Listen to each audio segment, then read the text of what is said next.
ತಿಂಗಳಾಂತ್ಯದಲ್ಲಿ ಬಿಜೆಪಿಯಲ್ಲಿ ಮಹತ್ತರ ಬೆಳವಣಿಗೆಗಳಾಗುವ ಸಾಧ್ಯತೆ ಇರುವಂಥದ್ದು. ಯಾಕಂದ್ರೆ ರಾಜ್ಯಾಧ್ಯಕ್ಷರ ಆಯ್ಕೆ ಗೊಂದಲಕ್ಕೆ ಪರಿಹಾರ ಖಚಿತ ಅಂತ ಹೇಳಲಾಗ್ತಾ ಇದೆ. ಸಚಿವ ಸೋಮಣ್ಣ ಕಿವಿಯಲ್ಲಿ ಮೋದಿ ಹೇಳಿದ ಗುಟ್ಟೇನು ಅನ್ನೋ ಪ್ರಶ್ನೆ ಮೂಡಿ ಬರ್ತಿದೆ. ಅಂದ್ರೆ ಕೇಂದ್ರ ಕ್ಯಾಬಿನೆಟ್ ಬಳಿಕ ಸೋಮಣ್ಣ ಜೊತೆ ಮೋದಿ ಮಾತನಾಡ್ತಾರೆ. ಈ ಸಂದರ್ಭದಲ್ಲಿ ಮೋದಿ ಹೇಳಿದ ಗುಟ್ಟೇನು ಅನ್ನೋ ಪ್ರಶ್ನೆ ಈಗ ಚರ್ಚೆಗೆ ಗ್ರಾಸವಾಗಿರುವಂಥದ್ದು. ವಿಜಯೇಂದ್ರ ಬದಲಾವಣೆ ಕೂಗಿಗೆ ಈ ಒಂದು ದೃಶ್ಯ ಪುಷ್ಟಿ ಕೊಟ್ಟಂತಿದೆ. ವಿಜಯೇಂದ್ರ ಬದಲಾದ್ರೆ ಆ ಸ್ಥಾನಕ್ಕೆ ಸೋಮಣ್ಣ ಖಚಿತನಾ? ಹಾಗಿದ್ರೆ ಲಿಂಗಾಯತ ಲೀಡರ್ ಹಾಗೆ ಪಕ್ಷದಲ್ಲಿ ಹಿರಿಯರಾಗಿದ್ದಾರೆ ಸೋಮಣ್ಣ, ಆದ್ರೂ ಕೂಡ ರಾಜ್ಯಾಧ್ಯಕ್ಷ ಪಟ್ಟದಿಂದ ದೂರಾನೇ ಇದ್ದಾರೆ. ಆದಾಗ್ಯೂ ರಾಜ್ಯಾಧ್ಯಕ್ಷ ಪಟ್ಟ ನೀಡುವ ಯತ್ನ ಆಗ್ತಾ ಇದೆಯಾ ಅನ್ನೋ ಪ್ರಶ್ನೆ ಕೂಡ ಈಗ ಮೂಡಿ ಬರ್ತಾ ಇದ್ದು, ಆದ್ರೆ ವಿಜಯೇಂದ್ರ ಟೀಮ್ ಬದಲಾವಣೆ ಇಲ್ಲ ಅನ್ನೋ ವಾದವನ್ನ ಕೂಡ ಮಾಡ್ತಾ ಇದೆ. ಇದರ ನಡುವೆ ಮಹತ್ವದ ಬೆಳವಣಿಗೆಗಳು ಕೂಡ ಆಗ್ತಾ ಇರುವಂಥದ್ದು.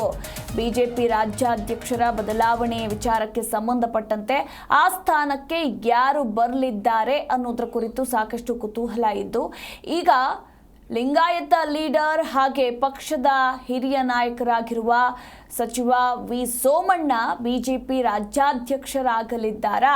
ಹೈಕಮಾಂಡ್ ಆಯ್ಕೆಯೂ ಕೂಡ ಅವರೇನಾ ಅನ್ನೋದರ ಕುರಿತು ಸಾಕಷ್ಟು ಪ್ರಶ್ನೆಗಳು ಮೂಡಿ ಬರ್ತಾ ಇದೆ.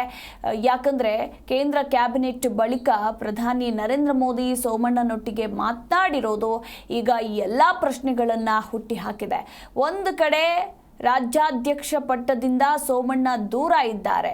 ಹೀಗಾಗಿ ಸೋಮಣ್ಣನವರಿಗೂ ಕೂಡ ಇದು ಒಪ್ಪಿಗೆ ಇದೆಯಾ? ಹೈಕಮಾಂಡ್ನ ಆಯ್ಕೆ ಕೂಡ ಸಚಿವ ವಿ ಸೋಮಣ್ಣನವರೇನಾ ಅನ್ನೋದ್ರ ಕುರಿತು ಕಾದು ನೋಡಬೇಕು. ಅಥವಾ BY ವಿಜಯೇಂದ್ರನೇ ಮುಂದುವರಿಯುವ ಸಾಧ್ಯತೆ ಇದೆಯಾ? ಆ ಮಾತುಗಳು ಕೂಡ ಕೇಳಿ ಬರ್ತಾ ಇರುವಂಥದ್ದು. ಗೊತ್ತಿಲ್ಲ ಮುಂದಿನ ಬೆಳವಣಿಗೆಗಳ ಕುರಿತು. ಅಂದ್ರೆ ತಿಂಗಳಾಂತ್ಯದಲ್ಲಿ ಬಿಜೆಪಿಯಲ್ಲಿ ಮಹತ್ತರ ಬೆಳವಣಿಗೆಗಳಾಗಲಿದೆ ಅಂತ ಹೇಳಲಾಗ್ತಿದ್ದು ಕಾದು ನೋಡಬೇಕು.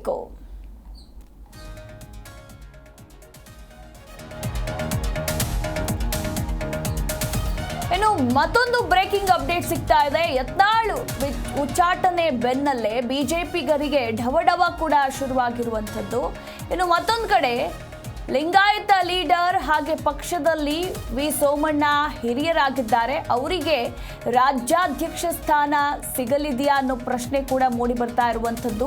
ವಿಜಯೇಂದ್ರ ಬದಲಾದ್ರೆ ಆ ಸ್ಥಾನಕ್ಕೆ ಸೋಮಣ್ಣ ಖಚಿತನಾ? ಹಾಗಿದ್ರೆ ಇದರ ನಡುವೆ ಮಹತ್ವದ ಬೆಳವಣಿಗೆಗಳಾಗ್ತಾ ಇದ್ದು, ಸೋಮಣ್ಣ ಇದಕ್ಕೆ ಒಪ್ಪಿಗೆಯನ್ನ ನೀಡ್ತಾರಾ? ಹೈಕಮಾಂಡ್ ಆಯ್ಕೆ ಕೂಡ ಅವರೇ ಆಗಿದ್ದಾರಾ ಅನ್ನೋ ಸಾಕಷ್ಟು ಕುತೂಹಲ ಪ್ರಶ್ನೆ ಇದೆ. ಈ ಬಗ್ಗೆ ಇನ್ನೂ ಹೆಚ್ಚಿನ ಮಾಹಿತಿ ಕೊಡ್ತಾರೆ ನಮ್ಮ ಪ್ರತಿನಿಧಿ ಜನಾರ್ದನ್ ಹೆಬ್ಬಾರ್. ಈ ತಿಂಗಳಾಂತ್ಯದಲ್ಲಿ ಬಿಜೆಪಿಯಲ್ಲಿ ಮಹತ್ತರ ಬೆಳವಣಿಗೆ ಆಗಲಿದೆ ಅಂತ ಹೇಳಲಾಗ್ತಾ ಇದ್ದು, ಅಂದ್ರೆ ರಾಜ್ಯಾಧ್ಯಕ್ಷರ ಆಯ್ಕೆ ಗೊಂದಲಕ್ಕೆ ಪರಿಹಾರ ಸಿಗೋದು ಖಚಿತ ಅಂತ ಹೇಳಲಾಗ್ತಾ ಇದೆ. ಹೈಕಮಾಂಡ್ ಆಯ್ಕೆ ಸೋಮಣ್ಣನೇ ಆಗಿದ್ದಾರಾ ಅಥವಾ ವಿಜೇಂದ್ರರೇ ಮುಂದುವರಿಯುವ ಸಾಧ್ಯತೆ ಇದೆಯಾ ಅಂತ?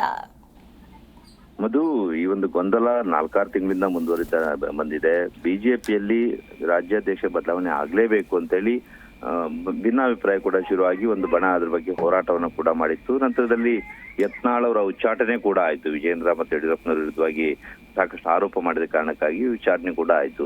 ಈಗ ವಿಜಯೇಂದ್ರ ಅವರ ಬದಲಾವಣೆ ವಿಚಾರದಲ್ಲಿ ನಡೀತಾ ಇರುವಂತ ಕೂಗು ಮಾತ್ರ ತಣ್ಣಗಾಗಿಲ್ಲ. ವಿಚಾರಣೆ ಒಂದ್ ಕಡೆ ಆದ್ರೂ ಪಕ್ಷದ ಒಳಗಡೆ ಮೊದಲಿಂದ ನಡೀತಾ ಇರುವಂತ ಬೆಳವಣಿಗೆ ಹಾಗೆ ಕಂಟಿನ್ಯೂ ಆಗ್ತಾ ಇದೆ. ಒಂದು ಕಡೆಯಲ್ಲಿ ರೆಬೆಲ್ಸ್ ಎಲ್ಲರೂ ಕೂಡ ಇನ್ನುಳಿದವರು ಹೈಕಮಾಂಡ್ಗೆ ಸಾಕಷ್ಟು ಬಾರಿ ಮನವಿಯನ್ನ ಮಾಡ್ತಾನೆ ಬಂದ್ರು. ಸಂಘ ಪರಿವಾರಕ್ಕೂ ಸಹಿತ ಮನವಿಯನ್ನ ಮಾಡ್ತಾ ಇದ್ರು. ಸಂಘ ಪರಿವಾರದಲ್ಲೂ ಕೂಡ ಈ ವಿಚಾರ ಚರ್ಚೆ ಆಯ್ತು. ಈಗ ಸದ್ಯಕ್ಕೆ ಸಿಕ್ಕಿರುವಂತಹ ಮಾಹಿತಿ ಏನಂತಂದ್ರೆ, ವಿಜಯೇಂದ್ರ ಅವ್ರನ್ನ ಕಂಟಿನ್ಯೂ ಮಾಡ್ಲಿಕ್ಕೆ ಪಕ್ಷದಲ್ಲಿ ಒಂದಷ್ಟು ಜನ ಹಿರಿಯರು ಬಹಿರಂಗವಾಗಿ ಮಾತಾಡ್ಕೊಳ್ದೇ ಇದ್ದವರು ಸಹಿತ, ಸಂಸದರು ಕೆಲವೊಂದಿಷ್ಟು ಜನ, ಶಾಸಕರು ಒಂದಿಷ್ಟು ಜನ ಎಲ್ಲರೂ ಕೂಡ ಆಗ್ರಹವನ್ನು ವ್ಯಕ್ತಪಡಿಸ್ತಾ ಇದ್ದಾರೆ. ವಿಜಯೇಂದ್ರ ಅವರು ಬದಲಾವಣೆ ಆಗ್ಲೇಬೇಕು, ಪಕ್ಷ ಒಂದಾಗಿ ಹೋಗ್ತಾ ಇಲ್ಲ ಅಂತ ಆಗ್ರಹವನ್ನ ಮಾಡ್ತಾ ಇದ್ದಾರೆ. ಆದಾಗ್ಯೂ ಹೈಕಮಾಂಡ್ ಒಂದು ಕಡೆಯಲ್ಲಿ ವಿಜಯೇಂದ್ರ ಅವರ ಬದಲಾವಣೆಗೆ ಇನ್ನೂ ಯೋಚನೆಯನ್ನ ಮಾಡ್ತಾ ಇದೆ. ಒಂದ್ ವೇಳೆ ಆ ರೀತಿ ಬದಲಾವಣೆ ಆಗದೆ ಆದ್ರೆ ಇಷ್ಟೊಂದು ದಿನವನ್ನ ತೆಗೆದುಕೊಳ್ತಿರ್ಲಿಲ್ಲ, ತಕ್ಷಣಕ್ಕೆ ತೆಗೆದುಕೊಳ್ಳುವಂತ ನಿರ್ಧಾರ ಆಗಿದ್ರೆ. ಹೈಕಮಾಂಡ್ ಸಾಕಷ್ಟು ಯೋಚನೆ ಮಾಡ್ತಾ ಇದೆ. ಆದ್ರೆ ಸದ್ಯಕ್ಕೆ ಆಗಿರುವಂತ ಇನ್ನೊಂದು ಬೆಳವಣಿಗೆ ಏನಂತಂದ್ರೆ, ಸೋಮಣ್ಣ ಅವರ ಜೊತೆಯಲ್ಲಿ ನರೇಂದ್ರ ಮೋದಿ ಅವರು ಮಾತುಕತೆಯನ್ನ ಮಾಡಿದಂತ ವಿಚಾರ. ಸೋಮಣ್ಣ ಅವರು ಬೇರೆ ಬೇರೆ ವಿಚಾರಕ್ಕಾಗಿ ಮೋದಿ ಅವ್ರನ್ನ ಭೇಟಿ ಆಗ್ತಾರೆ. ಆದ್ರೆ ಮೊನ್ನೆ ಕ್ಯಾಬಿನೆಟ್ ಆದ ನಂತರದಲ್ಲಿ ಸೋಮಣ್ಣ ಅವ್ರನ್ನ ಕರೆದು 1-2 ನಿಮಿಷ ಮಾತುಕತೆಯನ್ನ ಮಾಡಿದ್ದಾರೆ.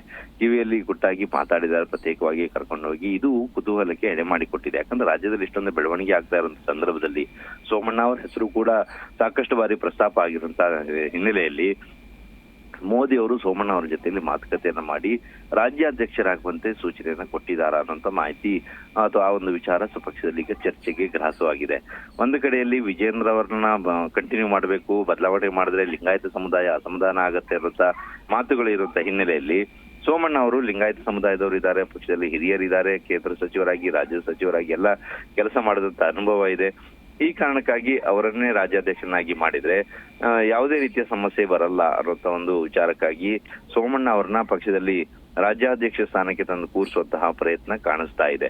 ಒಂದ್ ವೇಳೆ ವಿಜೇಂದ್ರ ಅವರ ಬದಲಾವಣೆ ನಿಶ್ಚಿತ ಅನ್ನೋದಾದ್ರೆ ಇಷ್ಟು ದಿನ ಹಲವಾರು ಹೆಸರುಗಳು ಕೇಳಿ ಬರ್ತಾ ಇತ್ತು. ಈಗ ನೇರವಾಗಿ ಸೋಮಣ್ಣ ಅವರ ಹೆಸರು ಪ್ರಸ್ತಾಪ ಆಗ್ತಾ ಇದೆ. ಹೈಕಮಾಂಡ್ ಏನಾದ್ರೂ ಈ ಬಗ್ಗೆ ಚಿಂತನೆ ನಡೆಸ್ತು ಅಂದ್ರೆ ಈ ತಿಂಗಳಾಂತ್ಯದೊಳಗಡೆಯಲ್ಲಿ ಇದು ಸ್ಪಷ್ಟವಾಗಿ ಗೊತ್ತಾಗತ್ತೆ. ಯಾರನ್ನ ರಾಜ್ಯಾಧ್ಯಕ್ಷನ ಮಾಡ್ತಾರೆ ಅನ್ನೋ ಗೊಂದಲಕ್ಕೆ ತೆರೆ ಬೀಳುವಂತ ಸಾಧ್ಯತೆ ಕಾಣಿಸ್ತಾ ಇದೆ. ಸೋಮಣ್ಣ ಅವ್ರನ್ನ ಆ ಸ್ಥಾನಕ್ಕೆ ತಂದು ಕೂರಿಸಿ ವಿಜೇಂದ್ರ ಅವ್ರನ್ನ ಕೆಳಗಿಳಿಸುವಂತಹ ಸಾಧ್ಯತೆ ಇದೆ.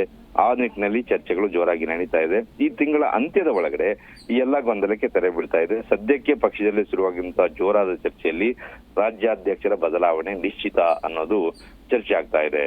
ಮಧು. ಥ್ಯಾಂಕ್ ಯು ಹೆಬ್ಬಾರ್ ನಿಮ್ಮೆಲ್ಲ ಮಾಹಿತಿಗಾಗಿ.